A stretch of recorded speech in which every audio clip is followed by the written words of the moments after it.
The social implications of fishing as a community is really important. I mean, coming from a small coastal town, half of the economy was based on commercial fishing. Like a lot of those small coastal towns from, Eden onwards are based on commercial fishing, have a history of that. What I do know that is really special about the seafood industry is that community aspect. And I know that every time I go down to our fish factory, the team there is so united. Everyone's friends, everyone looks out for each other, and the team there is just fantastic. The community in this industry is what keeps me here and attracts me to go further and see what's next. From a very early age, I understood the importance of commercial fishing on not just the economy, but also the social license of the whole community. Like people's identities are around fishing, recreationally and commercially. I love my job in the seafood industry, and the people that I get to meet have been incredible, and you just have the most amount of fun.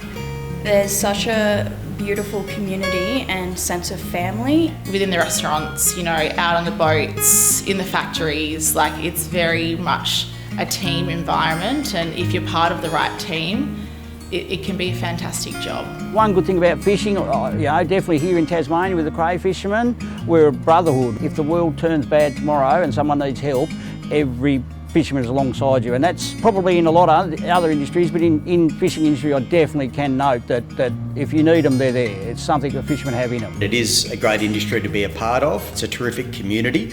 It's certainly an industry that tends to retain people, so people do move around, and I'm an example of that, where I've had a number of different roles within the industry, but I've always felt part of this broader community. Fishers often talk to me about feeling that they're delivering a service to their local regional communities, and that individuals recognise that service. They're providing fresh seafood, they're providing jobs often for unskilled crew, and that local people recognise their value, but groups who have a different view of the fishing industry in a really general sense don't have that understanding of that regional relationship and don't value it. I would like to see schools-based curriculum where people learn where their seafood comes from, but beyond knowing where your food comes from, the industry needs youngsters coming in. We need fresh ideas.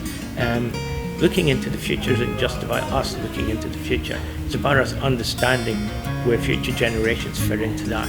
Something that we do face on a daily basis is making sure that we are doing the right thing with our communities and the regional places that we work, and communicating to them what we're trying to do with the business as it impacts the lives of so many people, not just the workforce that we have, but the community that they live in. And there was one piece of work in Victoria which found that the fishing industries there really enabled young people leaving school to have a taste of the industry through working as a crew or something like that, but then there were pathways through which they could then go on through vocational training and skill up with more technical skills and then diversify, and that having skills on fleets was really transferable skill, but also skills in the food industry was really transferable. So there's some good stories too that I think people at other levels of either government or society aren't aware of. It's a really nice community of people, and if you show that you're passionate and you want to learn, they'll say, yeah, just come out for the day, see what happens.